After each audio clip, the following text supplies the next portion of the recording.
Everyone welcome to बात सेतु channel. आज हम लोग देखने वाला है थोड़ा सा freedom movement and quit India movement इन असम के ऊपर देखने वाला है, क्योंकि मैंने सोचा इस वीडियो पे आप लोग को ज़्यादा से ज़्यादा इन्फॉर्मेशन शेयर कर पाऊँ। तो वीडियो लास्ट तक देखे बने रहे, और वीडियो देखने से पहले आप लोग को मैं बोलना चाहता हूँ, please do subscribe to my channel and please do share with your friends, ताकि मेरे को भी अच्छा लगे कि इतना इन्फॉर्मेशन आप लोग के साथ शेयर करके मेरा तो कुछ सपोर्ट मिला है। ठीक है, चलिए फर्स्टली अगर मैं पहले बात देखूँ, असम हैज़ बीन अंडर, तो Assam under the rule of several dynasties, right.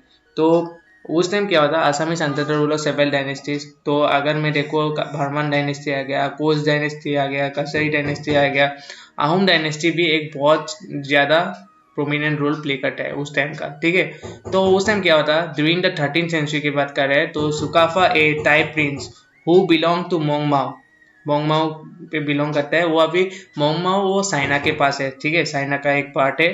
तो came to Assam crossing the Patkai range along with about, उसके साथ 9000 फॉलोअर्स आए थे, 9000 फॉलोअर्स आए थे, ताकि वो असम पे अपना आहूम डायनेस्टी बना सके। और वो आए थे 1228 AD पे, ठीक है, 1228। फिर क्या हुआ, दे रूल नियर अबाउट आप लोग का 600 years, during which they rule in Assam state near about 600 years।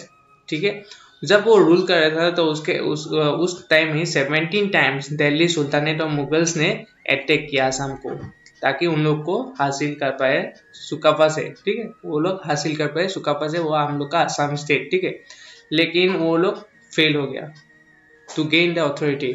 तो क्या हुआ, धीरे धीरे करके आसाम में आहूम किंगडम में थोड़ा सा इंटरनेट पॉलिटिक्स वगैरह आ गया। तो उस टाइम जब आसाम का इंटरनेट पॉलिटिक्स आ गया, तो उस टाइम थोड़ा सा पावर जो आहूम डायनेस्टी का था थोड़ा सा लॉस होते जा रहा था, मतलब वीकेंड हो गया, पावर वगैरह वीकेंड हो गया।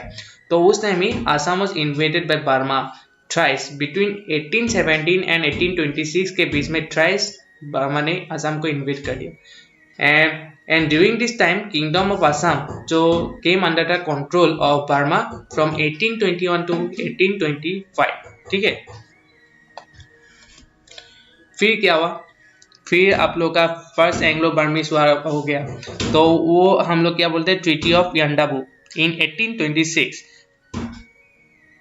brought an end to the Burmese rule in Assam। And उस टाइम ही हम लोग क्या बोलते थे, उस टाइम आप लोग बोल सकते हो कि बिगिनिंग ऑफ ब्रिटिश रूल हम लोग का असम पे आ गया था उस टाइम। ठीक है, तो अगर हम लोग को पूछा जाए तो हम लोग बोल सकते हो कि इन 1826 में हम लोग का असम में सबसे पहले ब्रिटिश रूल आ गया था।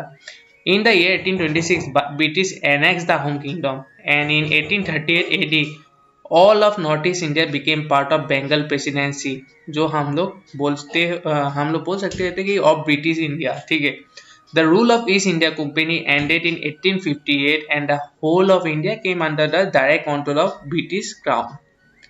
फिर धीरे धीरे क्या हुआ, ब्रिटिश काउन आ गया, direct control of the British काउन आ गया।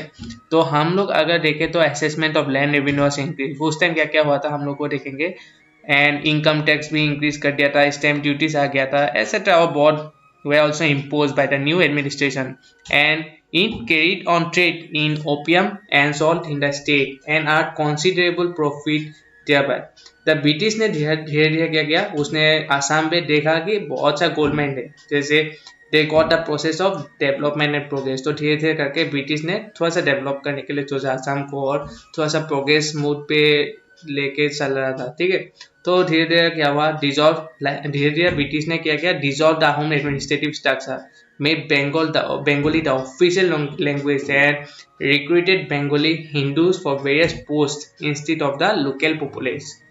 फिर उसने क्या किया, बेंगोली हिंदूज को धीरे धीरे करके ब्रिटिश लोगों ने धीरे धीरे करके एक बहुत वेरियस पोस्ट लोकल पॉपुलेशन में ज़्यादा से ज़्यादा पोस्ट उन लोग को दे दिया। ठीक है, अगर हम लोग देखें तो कोल, लाइमस्टोन, आयरन मैन से open and the government offered incentives to European entrepreneurs to start plantation for the production of tea हो गया हम लोग का, रबर, चिंचोना, जो source of quinine and hemp and jute etcetera. ठीक है, तो ब्रिटिश ने क्या किया, वो कॉन्ट्रैक्ट लेबर फ्रॉम बिहार से लाते थे, उड़ीसा से, आंध्र प्रदेश से। By the turn of the century 1.5 million of such coolies were employed on 700 plantations, producing 145 million pounds of tea annually। ठीक है,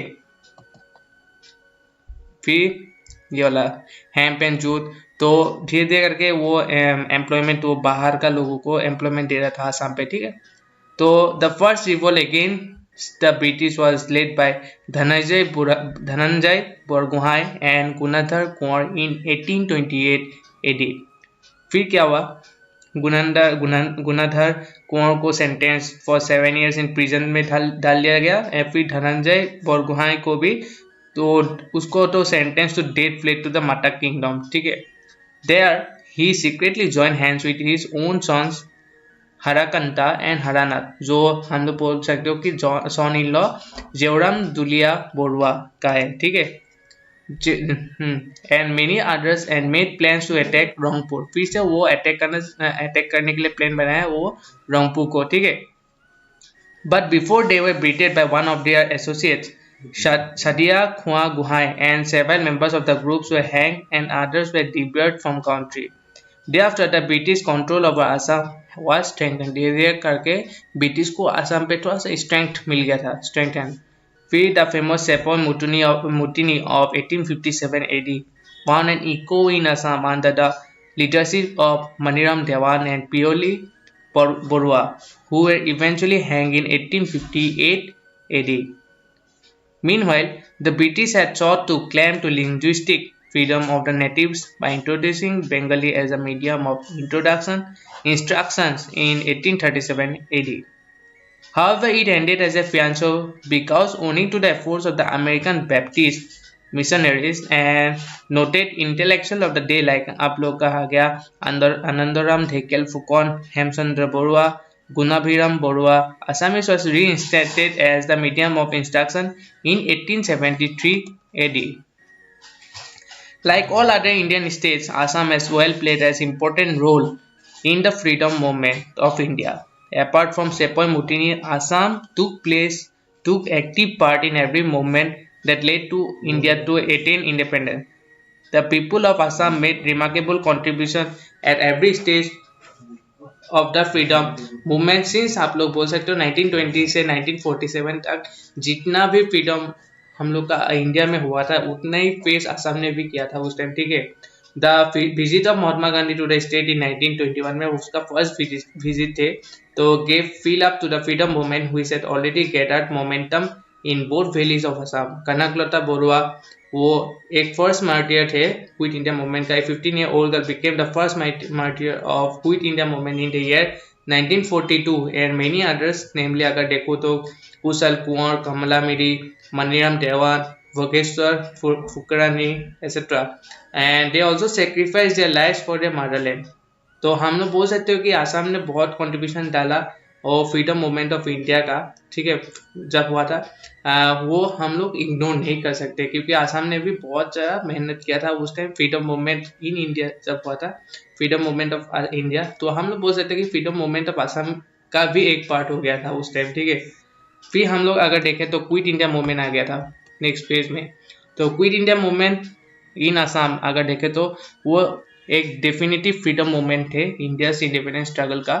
तो व्हाट मेन मैटर्स जो हम लोग का British was there, this was during the height of second world war. हम लोग बोल सकते हो वो सेकेंड वर्ल्ड वॉर का हाइट से इतना वर्स्ट सिचुएशन से 1939 से 1945 तक हुआ था। फिर महात्मा गांधी ने एक आइकॉनिक हम लोग बोल सकते हो कि वो डू और डाई स्लोगन बोला था, वो echoed in every Indians heart and mind. The arrest of Gandhi was made by violent protest, attacks on British imperial buildings, courts, post offices and such other establishments। ठीक है,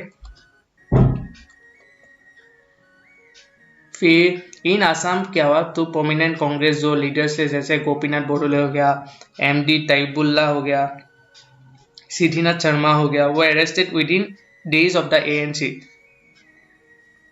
AICC resolution adopting the movement. तो अगर हम लोग को question आए तो movement कौन सा मूवमेंट है? क्विट इंडिया मूवमेंट, ठीक है। फिर सत्राधिकार पीताम्बर देवा गोस्वामी ऑफ करमू सत्रा Majuli was also arrested eight that time. फिर असम प्रदेश कांग्रेस कमिटी जैसे शांति सेना and other outfits were declared unlawful by the British. Muslim League had boycotted the movement, and the British resorting to communal amusements once again on August 25, 1942 by inviting SM Sadullah to form the government in Assam after President's rule was lifted. ठीक है? A non-Congress government could not deter the spirit of the protesters. तो अगर protesters का अगर हम लोग कैसा type का प्रोटेस्ट कर रहे थे, वायलेंट प्रोटेस्ट अगर देखें तो including snapping of railway lines occurred in Kamrup, Nagaon, फिर दरांग हो गया, शिवसागर हो गया, Golaghat in Barpeta houses of loyalist officers were also destroyed at that time. ठीक है, thank you for watching my video. अगर ये वाला वीडियो आप लोग को थोड़ा सा फिर इन्फॉर्मेटिव लगे तो please do share with your friends, और शेयर करने से पहले आप लोग को मैं रिक्वेस्ट करना चाहता हूँ, please do subscribe to my channel, and यहाँ पे जितना व्यूज़ आप लोग दे सकते हो प्लीज़ देने के लिए ट्राई कीजिए। Thank you.